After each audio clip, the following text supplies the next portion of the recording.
दुर्गा मैया की। पिताजी, जैसे आपने इसमें बताया जो शिवलिंग की उत्पत्ति का स्टोरी है, जो कि शिव पुराण में कथा में है भी, तो कुछ लोगों ने इसके ऊपर एक निगेटिव टिप्पणी करते हुए भी बोला है कि शिवलिंग की उत्पत्ति ऐसे हुई है और हिंदू लोग मतलब शिवलिंग की पूजा करते हो, तुम लोग तो ऐसे स्थान की पूजा कर रहे हो, योनि की पूजा कर रहे हो। तो मतलब उनको क्या उत्तर दे सकते हैं, क्योंकि उनको समझाना या ना समझाना तो बराबर ही है, क्योंकि समझेंगे तो वो है नहीं ऐसे लोग। इसका बहुत छोटे से शब्द मतलब बहुत छोटे में ही उत्तर है। आप बताइए, जब प्रजनन क्रिया के पश्चात हमें जो फल प्राप्त होता है, चाहे वह भ्रूण कन्या रूप में हो या पुरुष रूप में हो, तो जब वह प्राप्त होता है उस फल को तो बड़ी खुशी से स्वीकार करते हो। क्यों? वह भी तो उसी प्रजनन क्रिया से आया, तो उसको तुम अगर इतनी प्रसन्नता से स्वीकार करते हो तो फिर शिवलिंग पे चढ़ाए हुए प्रसाद को क्यों स्वीकार करने में सोचते हो? उसको भी हम निसंकोच होकर स्वीकार करें तब तो है। और प्रभु ने यह चीज दर्शाई है, हम संसार वासियों को प्रभु ने सब कुछ ज्ञान दिया है कि हम उस ज्ञान को कितना धारण कर सकते हैं। और इसको मैंने कहा भी है कि हमारी कमर का हिस्सा तंत्र से परिपूर्ण है, सबसे ज़्यादा ऊर्जा कमर के हिस्से में ही विद्यमान होती है, जबकि सबसे ज़्यादा ऊर्जा खर्चा हमारा दिमाग करता है।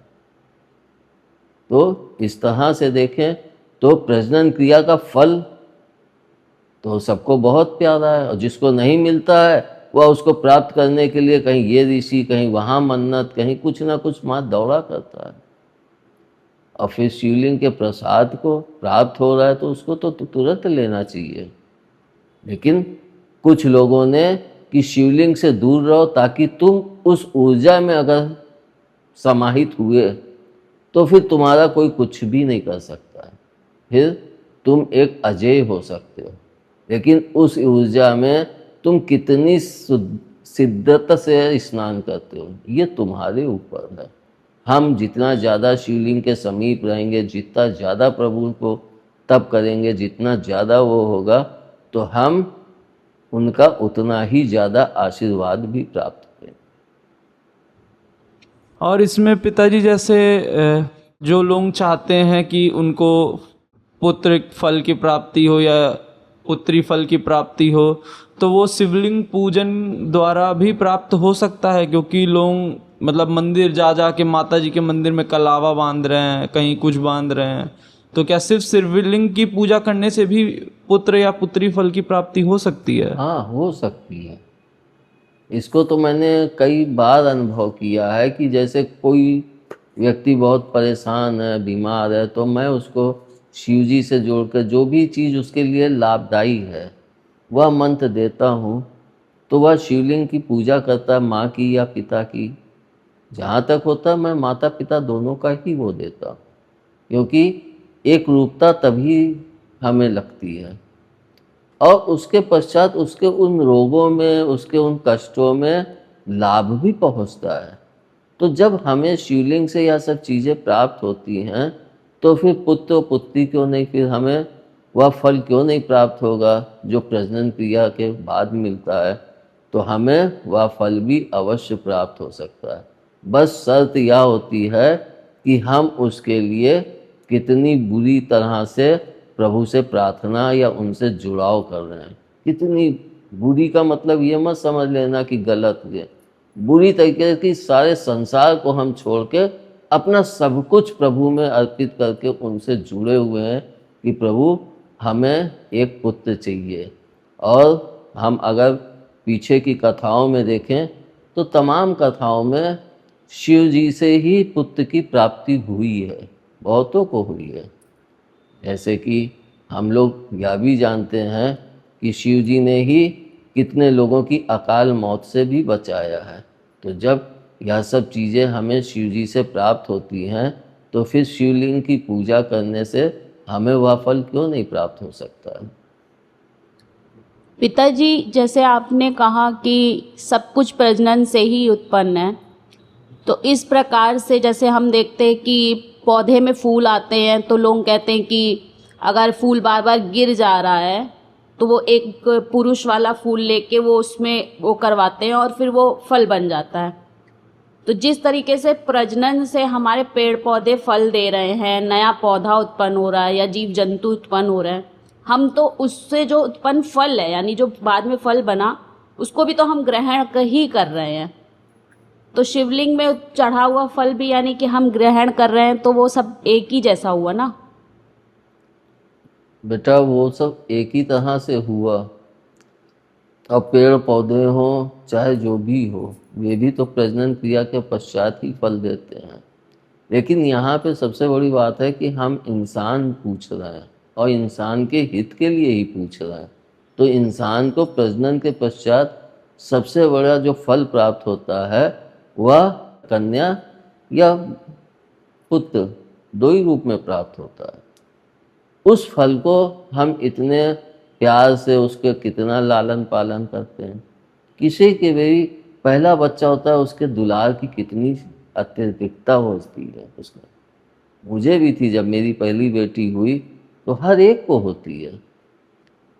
उसके पश्चात वह उसका एक अभ्यस्त हो जाता है कि दूसरा बच्चा हुआ, फिर तीसरा हुआ, फिर वह अपने उन बच्चों के पालन में ही जुट जाता है। तो जब हम उस फल को इतना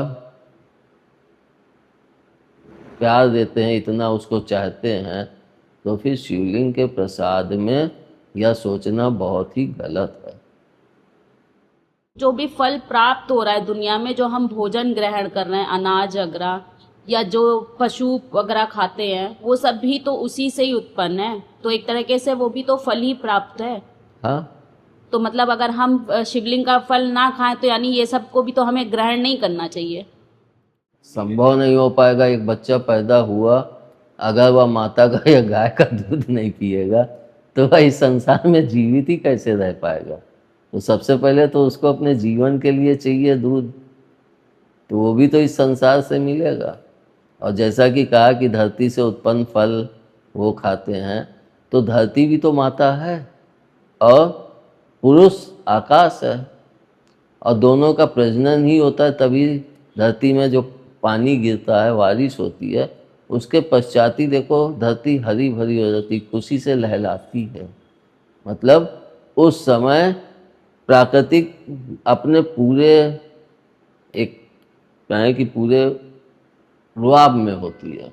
हर तरफ हरियाली, हर तरफ एक शांति, एक ठंडक, एक बहुत ही बढ़िया सा वातावरण होता है, मतलब जो हमको भी बहुत शांत करता है। और वह अगर हम देखें तो वह शिव सावन का महीना ही होता है जिसमें प्राकृतिक अत्यधिक खुश होती है, और तब ही सबसे ज़्यादा हरियाली भी पृथ्वी पे होती है। तो इस तरह से भी तो आकाश और पृथ्वी के प्रजनन के पश्चात ही तो हरियाली आई और हमें फल प्राप्त हुआ। तो हम यह भी तो कह सकते हैं कि प्रजनन के बिना कुछ भी संभव नहीं है। तो जो रुद्र हैं वो समानता रखते हैं, तो इसलिए वो बिना ही वस्त्र के नग्न धारण गए ना? नहीं, ये चीज़ नहीं है। समानता रखने का अर्थ ये नहीं है कि नग्न अवस्था में रहें। समानता का अर्थ ये है कि वे अपने आप में ही स्थित रहते हैं। तो उनके सामने चाहे स्त्री आए, चाहे पुरुष आए, चाहे जो भी आए, वो उनके ऊपर प्रभाव नहीं डाल पाता है।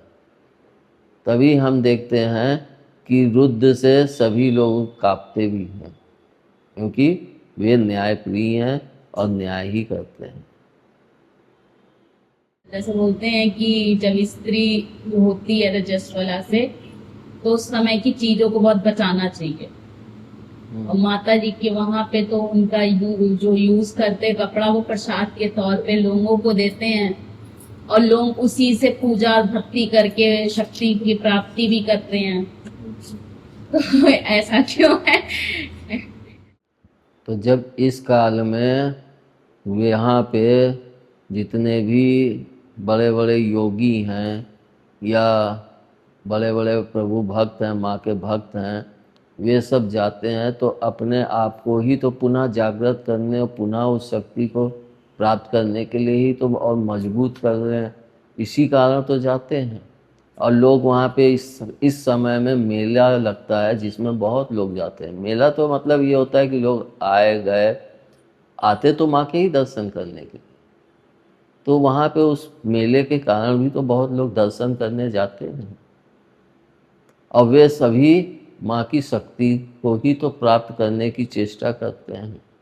लेकिन हमें यह भी सोच के रखना चाहिए कि माँ भी जानती है कि कौन किस भाव से आया है, तो जिसका भाव उचित और सही है उसके भाव की तो पूर्ति होती है, लेकिन जिसका भाव गलत तरफ है तो थोड़ा बहुत तो उसकी मेहनत का अंश, उसके भाव का अंश तो माँ देती हैं।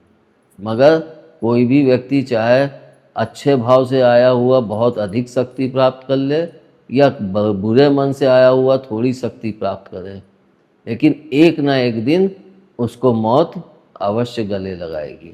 इसलिए हम चाहे जितनी शक्ति प्राप्त करें, एक ना एक दिन हमें उस गहरी नींद, मौत की गहरी नींद में सोना ही पड़ता है और फिर से इस संसार में जन्म लेने के लिए हमें चैतन्य होके जब तक जिंदा हैं तब तक अच्छे कर्म करते रहना चाहिए। और यही हमारे लोगों के लिए सबसे बड़ा बंधन भी होता है, जिसे हम कर्म का बंधन कह सकते हैं। और पिताजी इसमें जैसे बोला आपने कि मतलब बिना बटिया के अगर अर्घा है तो वो भी पूर्ण शिवलिंग है, और बिना अर्घे के अगर बटिया है सिर्फ तो वो भी पूर्ण शिवलिंग है। लेकिन जैसे कुछ मंदिरों में देखते हैं जो मतलब प्रसिद्ध हैं, जैसे कानपुर में ही सिद्धनाथ हो गया और परमठ हो गया, आनंदेश्वर धाम, तो वहाँ पे इतना भक्तों ने शिवलिंग की बटिया को घिस घिस के गायब ही कर दिया है। तो मतलब उसका फिर क्या रह गया, वो संपूर्ण है या फिर अब वो क्या है? क्योंकि वो तो बटिया ही गायब हो गई घिस घिस के। इसको देख के तुम्हें ये नहीं लगता है कि देखो प्राणी कितना दुखी है, भगवान को प्राप्त करने के लिए भगवान को दोनों हाथ से मार, बाबा बाबा।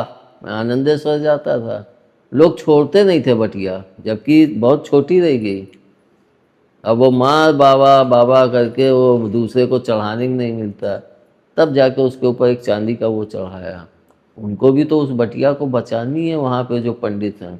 लेकिन हम यह देखें कि अगर जब यह हाल शिवलिंग का है कि बाबा बाबा करके उसको मार रगड़ डालेंगे और मार वो करेंगे, तो फिर अगर कहीं बाबा यहाँ साक्षात बैठे होते तब कितना घिस डालते उनको, तब क्या होता हाल होता।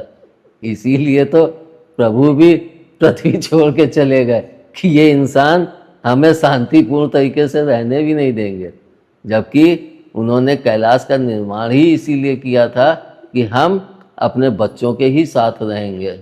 और यह भी आप सोचिए कि हम किसी चीज़ का निर्माण करते हैं तो अगर हम कहीं और बैठ के उसका निर्माण करेंगे तो वह निर्माण उचित ढंग से नहीं हो पाता है, लेकिन अगर हम वहीं रह के उसका निर्माण करेंगे तो हमें उसमें कमियां उन सबका एहसास होता है।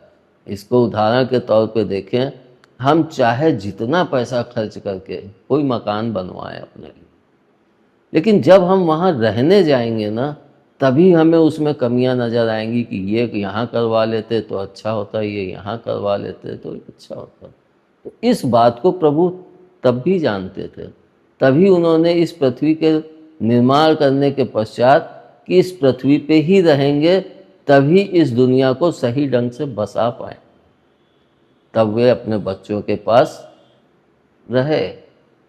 लेकिन जिस तरह से बटिया रगड़ दी जाती हैं उस तरह से लोग भगवान के भी दर को कभी उनको रात में भी ना सोने देते, दिन में भी नहीं सोने देते, तो प्रभु भी कहते अच्छा फंस गया मैं, है ना।